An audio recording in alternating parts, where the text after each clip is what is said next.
श्री शिवाय नमस्तुभ्यम। राधे राधे सभी को। पान का पौधा हर घर के लिए एक शुभ पौधा होता है। ये इतना शुभकारी पौधा है कि कोई भी पूजा पाठ पान के पत्ते के बिना अधूरा रह जाता है।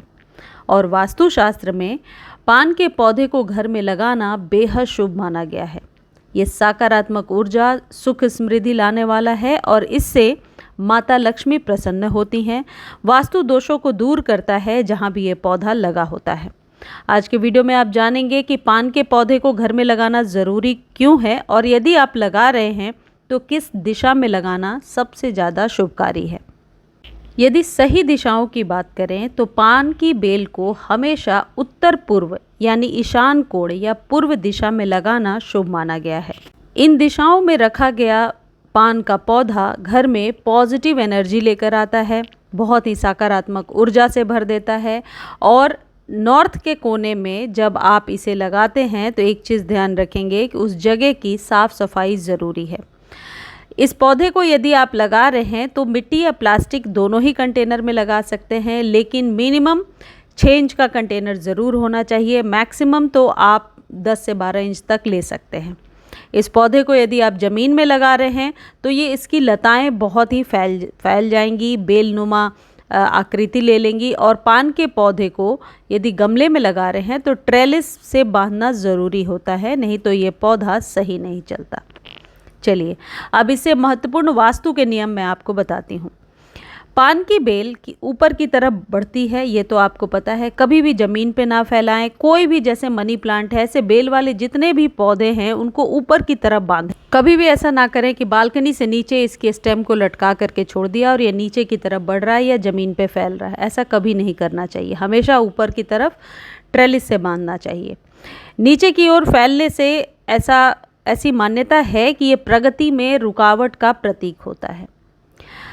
इस पान के पत्ते को सूखने मुरझाने ना दें। इसका बेहतरीन तरीका यह है कि पत्तों पर पानी का छिड़काव करते रहें। धूप बिल्कुल ना लगे। इस पौधे को धूप बिल्कुल पसंद नहीं है। किसी भी ऐसी जगह पे रखेंगे जहाँ पर कि सीधी धूप बिल्कुल भी नहीं आती है। पान के पौधे को ऐसी मान्यता है कि घर में बरकत के लिए लगाया जाता है, आर्थिक उन्नति के लिए लगाया जाता है और धन के योग बनते हैं यदि पान के पौधे को घर में लगाया जाए। यह मानसिक शांति और पारिवारिक सौहार्द को बढ़ावा देता है। इसलिए भी पान के पौधे को इस बरसात आप घर में ज़रूर लगाएं। अब इसको पूजा में कैसे उपयोग किया जाता है, ये जो जानकारी है ये पर्सनली मैं सजेस्ट कर रही हूँ। बहुत लोगों को फ़ायदा हुआ है और मैंने प्रदीप मिश्रा जी को सुन करके ये जानकारी हासिल किया है। आप चेक कर सकते हैं जाकर। देखिए, पान के पत्ते पर शहद लगाकर यदि शिव जी पर अर्पित किया जाता है तो ऐसी मान्यता है कि मनोकामनाएं पूर्ण होती हैं। ऐसा प्रदीप मिश्रा जी ने कहा है, तो आप जाकर एक बार चेक कर सकते हैं। और घर का उपजा हुआ पान शुभ कार्यों और पूजा पाठ में उपयोग करने के लिए सबसे उत्तम माना गया है। अभी दशहरा आने वाला है, तो यदि पान का पौधा आप घर में लगा सकते हैं तो लगा लीजिए। पान के पत्ते को आप एक एक लौंग का बीड़ा बना करके देवी माँ को ज़रूर चढ़ाते जाइए।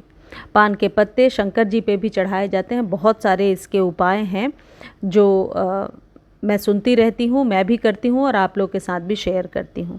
पान के पौधे के लिए और भी विशेष जानकारी चाहिए तो एवरग्रीन वाले चैनल पर जाकर देख सकते हैं कि पान के पत्ते को गमले में किस तरीके से लगाना है।